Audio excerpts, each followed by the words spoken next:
1/16 of an inch, 2, 3, 4 millimeters. The question is not whether or not it can move, but with such small movement, can we assess it clinically? That's the controversy. So that's still being looked at. But, and I'll show you some studies next week about the movement, but if someone were to question you and say, yeah, I really don't think there is movement here, here's a little way of at least getting someone to think. It's not evidence-based, but at least you get them thinking about potential for movement. The front of the sacrum is wider than the back of the sacrum. And when we move the lumbar spine, the sacrum moves opposite. So when I extend my lumbar spine, my sacrum flexes or nutates. When I flex my lumbar spine, my sacrum extends or counter-nutates.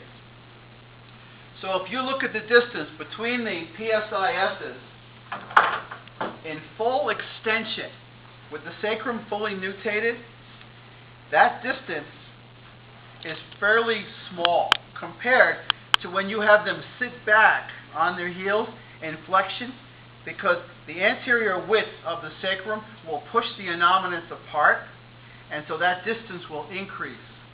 So if you can measure it or you can eyeball it, you'll see the distance between the PSISs change from extension to flexion. Then you ask them, what's causing that to change?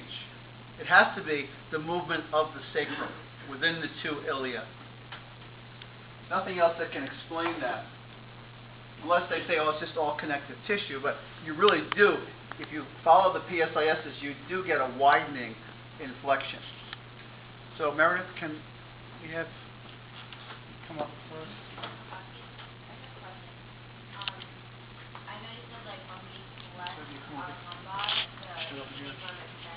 Yeah. Is that initially and then it flexes? Say again? Like when we flex our lumbar spine and the sacrum extends. Yeah. Is that just initially and then it gets closer to flexing?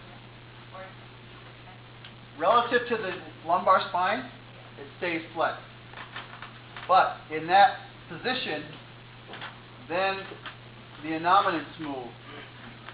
But when we talk about sacral movement, it's really relative to L5. So, yeah, we flex L5, the sacrum counter-nutates, and then that whole lumbosacral complex holds the innominate forward. But it's still extended. So if I were to, I can do three positions. I can look at the PSIS, the distance between the two here, and now come up on your elbows, hands under your chin, prone on elbows, hands under your chin. Call that the Sphinx position. It should get a little bit smaller. Now come into a prone press up. Put your hands here and press all the way up. And now it gets really close because the sacrum is nutating, it's getting out of the way. The innominants are coming together. And now come back all the way onto your heels. All the way back, sit back in flexion.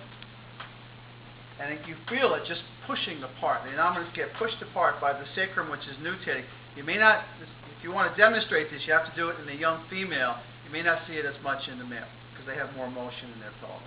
So you look at that distance and now go back to the table and now go into extension all the way up, and you just feel that change occurring from one position to the next one. So again, that's just something, it's not evidence-based, but it's something that at least for some people will be the beginning of opening their mind. But then we have some articles. I have one from Spine that's pretty good. It documents this with X-ray. All right? And it also helps your understanding of how this whole area of the body works. The next test we're going to do is called the long sitting test. Lauren, can you come? Some people put a lot of stock in this. I don't. I think you can get a lot of false positives and negatives, but it's another piece of data that I collect on your back. What you're going to do is you're going to get on the bottom of the medial malleolus, but first we have to balance the pelvis. Bend your knees, bridge up, back down, and pull. Good. And I'm comparing the right to the left. And I'm going to try to identify if there is an asymmetry. If it's symmetrical, then that's different. But if one medial malleolus is longer. The leg is actually longer. It's not the malleolus. The malleolus is just the marker. But the right leg is longer in this position, so the medial malleolus on the right is more distal. I then note that, and now come up into long sitting. Put your hands behind you. Back on the table. Good. And now I check it again. If it goes from long to long, I'm thinking possible leg length. It's consistently long. Then I've got to look at her standing, look at her sitting, look at her lying, and maybe measure medial ASIS to medial malleolus. But if it goes from short to long on the right, I'm thinking that is consistent with a posterior innominate rotation. Short to long. If it goes from long in supine to short in long sitting, that is consistent with an anterior innominate rotation. So lie flat again. So if I sense the left is long, and then she sits up, and it goes from long to short, that's how an anterior innominate rotation behaves on the left. If it goes from short to long, that's how a posterior innominate rotation works. This is similar to your landmarks. This tells you about asymmetry. It doesn't tell you which side is the involved side. That's where you turn to your standing flexion test and your stork and reverse stork test. That tells you where the fixation is, where the restriction is. Thanks. If you look in the book on page 191, I took this out of another book.